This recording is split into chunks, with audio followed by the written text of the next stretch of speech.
Desde hace más de una década, Xavier Aldecoa recorre África y ha sido testigo de hambrunas, de guerras fratricidas y todo tipo de catástrofes, diría yo también. El libro que hoy les presentamos es un libro desde África.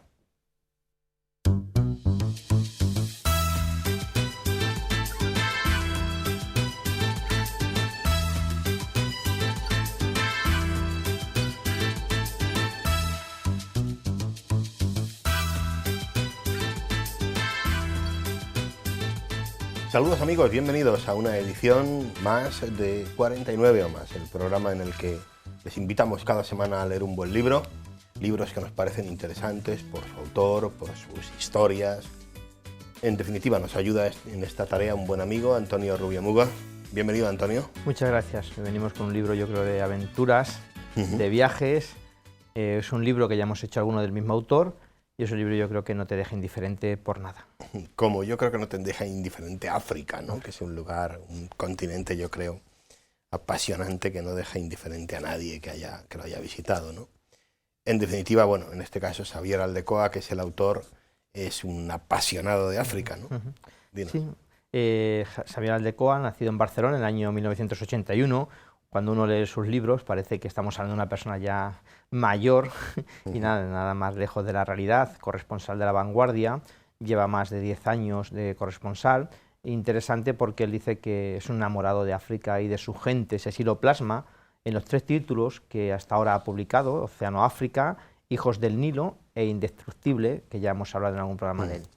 Yo creo que él desde el primer momento se quedó enamorado, prendado de África, y pues es corresponsal, ha escrito estos libros, y también interesante cómo fundó una revista sobre temas africanos, que creo que ya no está en el mercado, pero era interesante la propuesta que él hacía como para acercar ese mundo africano al mundo occidental.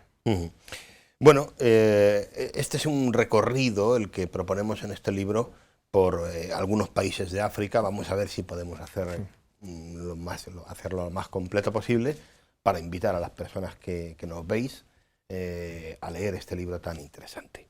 En este caso arrancamos por Mali. Sí, en la introducción, perdona, porque a lo mejor el título uno piensa Océano África, cuando uno piensa en África, ¿qué piensa siempre? En desiertos y demás. Entonces él explica en la introducción, dice que lo que pretende en este libro es mostrar pedazos de África. Y dice, claro, cuando uno se acerca al mar, lo ve y parece inabarcable. Un mar que parece que es todo igual cuando lo vemos desde la superficie, pero si te sumerges dentro, si buceas en su interior, verás un mundo lleno de vida y un mundo lleno de diversidad. Y él termina afirmando en esa introducción que África es un océano. Una vez que te has sumergido dentro, como él lo ha hecho tantas veces, pues ve algo distinto. Y por eso empieza así, como tú hablas, hablando de las puertas del desierto en Mali, y comienza una frase que él dice que la ha marcado: cuando seas presidente de Europa, no te olvidarás de nosotros. Una frase que le dijeron en Níger, tal vez la primera de las veces que estuvo allí en África, y es lo que pretende, no olvidarse nunca de África, de aquella primera experiencia.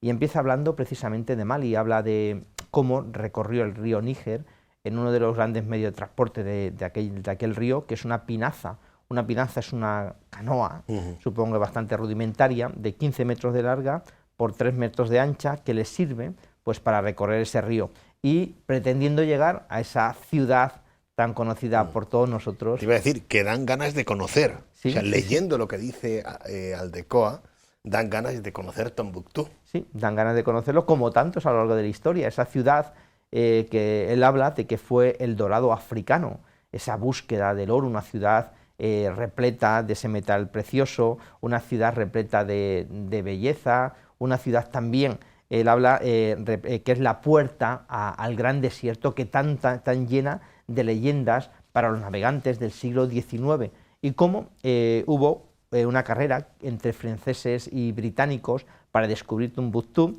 y cómo hubo René Caillé, le intentó encontrar a toda costa. Con 17 años, este francés había ya oído hablar de Tombuctú, y cómo pues decidió dedicar toda su vida.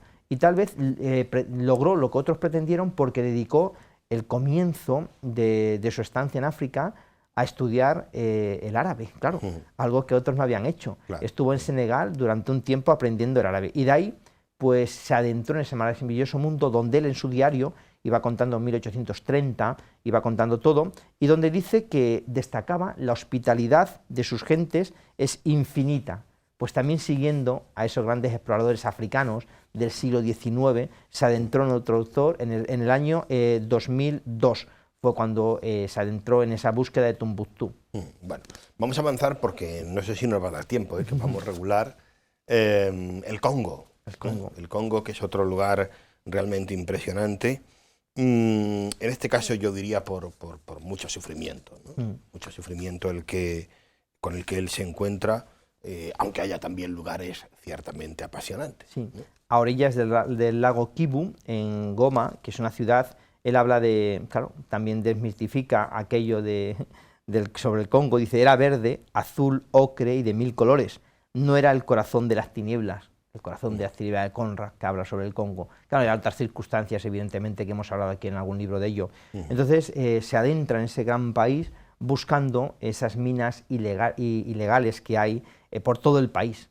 Y se encuentra con campos de refugiados. Yo creo que eso va a ser una constante en sus viajes por África, esos campos de refugiados desplazados de 4000 personas. Entonces, él cuando se enteraron... En este caso es el campo de refugiados de Kivu. Sí, bastante pequeño, llevo 4000 personas, comparado con alguno que vamos a ver, y al enterarse de que era un periodista, pues todos acudieron allí rápidamente para contarle sus historias. Entonces, como allí se intenta controlar esas minas por parte del ejército, también por parte de otros países, y como en aquellos días, donde realiza el viaje en el año 2013, este viaje, se va a encontrar en la República del Congo con casi 3 millones de desplazados, de personas que vivían en campos de refugiados. Allí se había librado, dice, la peor guerra desde la Segunda Guerra Mundial, una guerra en la cual se habían quedado, habían perdido su vida 5 millones de personas. Una guerra acaecida entre el año 1996 y 2003. Una rebelión encabezada por Laurent Kabila, intentando derrotar al dictador Mobutu, perdón. Y entonces que dice que lo único que hizo fue cambiar el nombre del país. Cuando estudiamos nosotros Zaire, pasó a denominarse República Democrática del Congo. Fue asesinado y fue sustituido también por su hijo Joseph Kabila. Y aquí habla, yo creo, de algo también muy interesante. Siempre cuando hablamos de África, hablamos de ciertos chamanes o brujos, y él habla de un ungüento llamado Dawa. Ese ungüento que es fundamental para esta guerra, porque aquel que se lo dé se va a convertir en una persona, podríamos decir, invencible. Incluso, en algunos momentos, dice que invisible. Y ese ungüento se da y solamente le pierdes por 3 motivos, que son muy curiosos. Uno de ellos es por tener miedo, otro de ellos es por tocar algo que no sea tuyo, y otro de ellos es por acostarte con una mujer. Entonces, ese ungüento fue el fruto de que muchas personas pues, llevaron a un ejército, muchas veces podríamos decir, de kamikazes, que no tenían ningún tipo de miedo porque pensaban que con ellos iban a ser invencibles. Sí, y habla ahí de los grupos rebeldes que se dan muchas veces en África, que siembran terror, y él habla de que la mejor propaganda para sembrar terror por parte de un grupo rebelde no es otra que la violación de mujeres. Habla también del trabajo infantil en esas minas y cómo el 80% de las reservas mundiales de coltán, tan importante hoy en día, no solamente para los móviles, sino también para las baterías de los coches eléctricos, se encuentran en este país. Camerún, que es otro país por el que va a pasar en su viaje, ¿no? Xavier Aldecoa. Camerún, donde se encuentra con los famosos pigmeos, con Thomas. Él habla de que allí se encontró con él una persona que había estado en la cárcel. ¿Por qué? Simplemente por matar un elefante que se comía sus cultivos.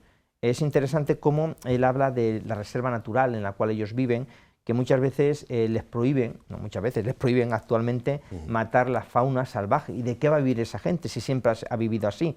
Entonces se han quedado los pigmeos sin tierras. Y sin recursos para vivir, en realidad. Efectivamente, ahí está el problema. Unas personas que no tienen recursos, que no tienen tierras, ¿de qué van a vivir? Y habla también de la historia de los pigmeos, que él dice que es el pueblo al cual se le han impuesto esas normas, esas fronteras que no entienden, pero es un pueblo de un gran misticismo. Eso es muy interesante, cómo han sido nómadas que han vivido siempre cazando y recolectando allá por donde pasamos, y se las ha intentado encerrar en esa gran reserva. El problema no son los pigmeos, él habla, el problema son los demás, que les han recluido en ese lugar. Actualmente él habla de la cantidad de los pigmeos que hay, que son pocos, pero destaca por encima de todo su bondad y cómo tienen otro gran problema, aparte de la reserva, que es curioso cuando lo leía, es el problema del alcoholismo.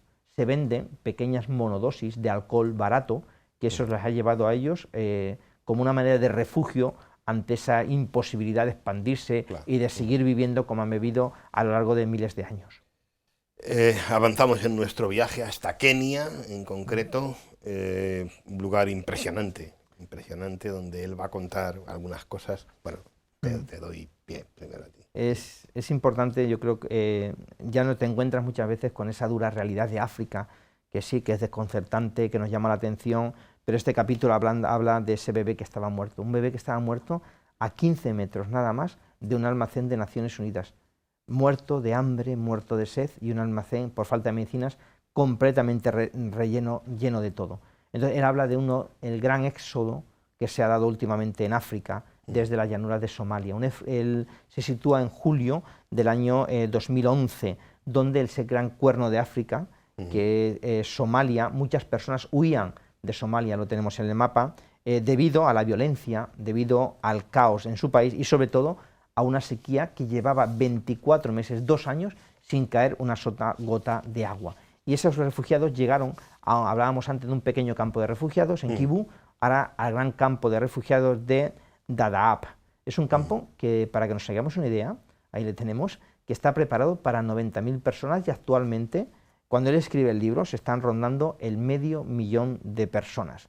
Un campo completamente desbordado en la frontera entre Somalia y Kenia, un campamento donde hay solamente 18 fuentes de agua y la gente tiene que pasar allí mucho tiempo. Habla también de un dictador que hubo entre el año 1969 al 91, para que nos hagamos una idea, la cantidad de años, que es de Barré, que se había colocado, él dice, a medio entre la URSS y Estados Unidos, y que al final de la Guerra Fría, pues le dejaron abandonados con un pueblo completamente lleno de guerreros, y se formó algo que todos hemos oído hablar, que son de los señores de la guerra. Eran personas que a medio camino entre el caudillo, a medio camino también, entre el señor feudal, crearon su propio ejército y fue la aparición, podríamos decir, de un no Estado, donde imperaba la violencia y donde imperaba la represión. Por eso, esos 3 millones desplazados hacia los campos de refugiados. Y ahí apareció algo, yo creo que, no sé si te acuerdas, del Día de los Rangers o de la Batalla de Mogadiscio, una película norteamericana. He visto la película, sí, he visto esa película, a la que hace referencia él aquí cuando habla de la batalla de Mogadiscio. Sí, fue el día 3 de octubre del año 1993, como el ejército norteamericano intentó capturar a Mohamed Farad Aidid, entonces uno de los señores de la guerra más poderosos. Como lo que iba a ser una incursión rápida se convirtió pues en una verdadera batalla. Cómo estuvieron 17 horas luchando porque fueron derribados 2 helicópteros norteamericanos, cómo al final pues fallecieron 18 soldados muertos, 84 heridos por parte del bando norteamericano, y cómo se calcula que entre 350 rebeldes y 1.000 ciudadanos civiles fueron víctimas, si no muertos, heridos de gravedad. Eso que produjo que al año siguiente Estados Unidos, en aquel famoso genocidio de Ruanda, a raíz de aquello, pues no participara. También en Somalia hace referencia a un fenómeno que todos nosotros, los que nos están viendo, pues se acordarán, que es el fenómeno de la piratería. Hablábamos de esos señores de la guerra, de esos clanes, ¿dónde terminaron? Pues terminaron siendo piratas en el mar. También no sé si has visto la película de Tom Hanks sobre la piratería también, sí. En aquellos lugares. Es que se me ha venido el título de Náufrago, pero no es Náufrago. Es la película sobre el patrón de un barco que es secuestrado. Efectivamente, pues hace referencia también a esta guerra. Todo ello muchas veces es víctima pues fundamentalmente del analfabetismo, víctima de la pobreza y de la desesperanza que vive mucha gente. Y él habla también de 2 cooperantes, yo creo que en este capítulo es extenso e intenso, de Marta y Blanca. Blanca eran dos cooperantes españolas, que fue la cooperante que más tiempo ha estado secuestrada en África, 91 meses. Y habla de la importancia de la ayuda humanitaria, pero él habla de un concepto o de una idea que yo creo que también tenemos que pensar, que es la dependencia. Él dice que muchas veces, si un día fallasen las ONGs que se encuentran en África, África quedaría completamente pues, abandonada. Y en este capítulo hace referencia, no sé si recordarás, en La Vanguardia, cuando publicaron aquella foto de una hiena que fue portada en La Vanguardia, hace referencia aquí, cómo pues muchas veces son ignorados. Las ONGs intentan llegar, pero no llegan a todos los lugares. En fin, avanzamos. Sí. Hemos mencionado ya Somalia, de alguna manera. Él luego se entretiene en hacer un recorrido, ¿no? o hablar de una ruta, ¿no? que él hace, Nairobi, Mogadiscio, y aquí, bueno, pues vuelve a hablar un poquito más de Somalia. Sí, y simplemente una anécdota en este capítulo, que él habla cómo en la capital somalí las calles estaban completamente destrozadas por la guerra, cómo estuvo en un mercado donde no ponían las frutas, lo que se vendía, estaba todo puesto con dibujos, porque él habla que el 62% de los somalíes no saben leer. Hacíamos referencia hace un momentito al analfabetismo como uno de los grandes problemas que tiene África. Habla también de Salata, una niña pues, de 12 años que había sido herida en una pierna. Pensaron cuando estaba en el coche de que les iban a atracar, que era un grupo rebelde, huyeron y era el propio ejército, los dispararon, murieron algunos de su familia.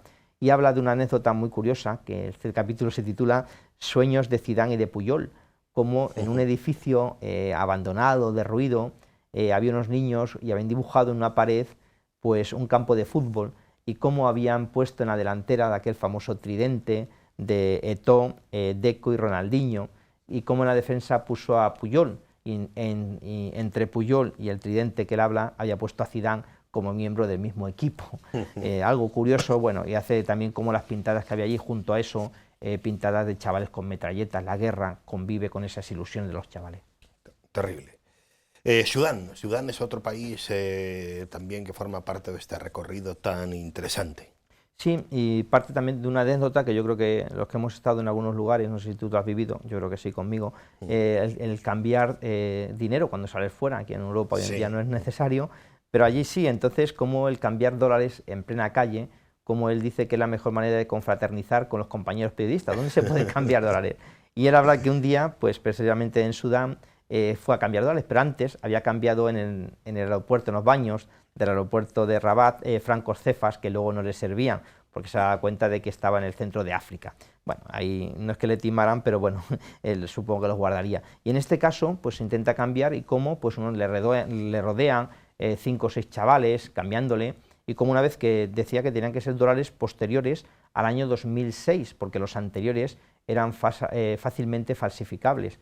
Esto es muy curioso, como cuando en algunos lugares del mundo, porque el dólar esté un poquito doblado, porque el dólar tenga una rotura, te quitan dinero en el cambio, y como muchas veces si vas a comprar algo, una anécdota que nos pasó a nosotros, cuando vendimos una ambulancia que no necesitábamos, nos la pagaban en dólares en billete de 100, y como cada vez que pagábamos, o que nos pagaban, de $1000 en $1000, nos fotocopiaban los 10 billetes de $100 por delante y por atrás, para que no fuéramos luego a decir que eran falsos, para que eran esos billetes. Era la manera que ellos tenían de asegurarse. Y te acuerdas que los cambistas ponían su sello, entonces te podías encontrar un billete de $100, que eran pocos, pero te podías encontrar con 10 sellos de distintas casas de cambio. Era una locura.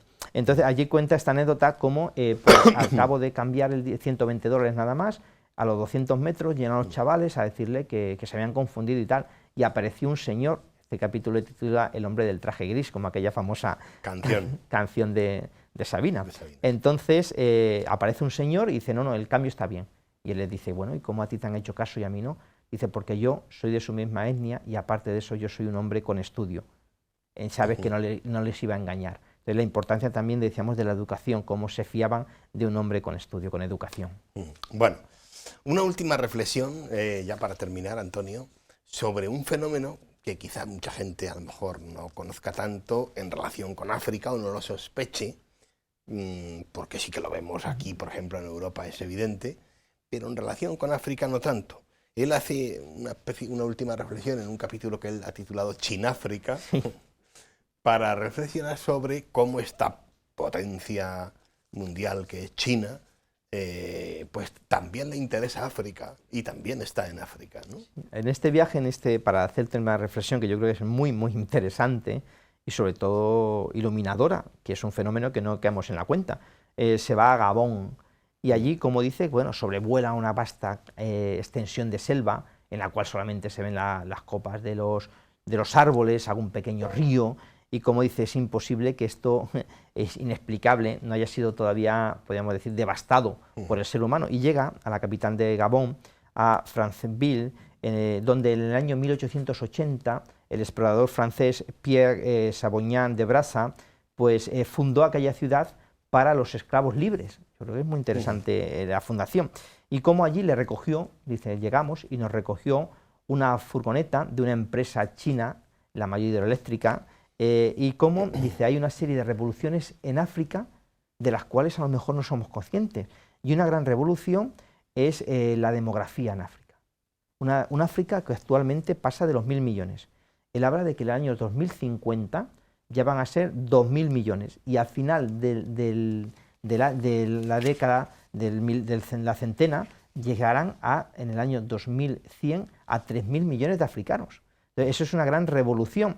¿Por qué? Porque habla como países donde, hay un país muy curioso, bueno, en Níger, como los niños, las mujeres tienen 8 hijos de media y como la edad media de la población, 15 años. Es increíble ese dato. Si me lo cuentas fuera del plató, te hubiera dicho que no es verdad. Entonces, todo eso que lleva a tenemos un país potencial en todos los sentidos. Y como China se ha volcado.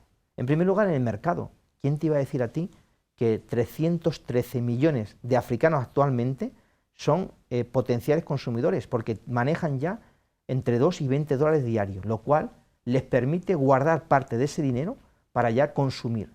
Entonces, ¿quién va a vender eso? China, que ha llegado ahí. A finales también del año 2010, Sudáfrica fue invitado a pertenecer a una especie como de miembro de pleno derecho a un nuevo orden mundial de países emergentes, encabezados en primer lugar por Brasil, seguido por Rusia, por India y por China. Brasil, Rusia, India y China y Sudáfrica. Sudáfrica es como la excusa de estos países para adentrarse en lo que es África. Entonces las relaciones de China a África se han multiplicado por 30 en los últimos años. El 80% del material que necesita China para su industria viene de África. ¿Y qué puede salir mal? Pregunta Aide en todo esto. En primer lugar, pues puede salir mal el gran desempleo que se pueda provocar. Puede salir mal el gran éxodo y las grandes migraciones que se van a crear en África. Se van a producir grandes megaciudades y la gente se va a tener que desplazar. Va a haber mucho desempleo. Va a haber puestos suficientes de trabajo para tanta población como va a tener África. Entonces, ese crecimiento económico, él habla de que tiene que ir acompañado fundamentalmente de la educación, de lo que estamos hablando.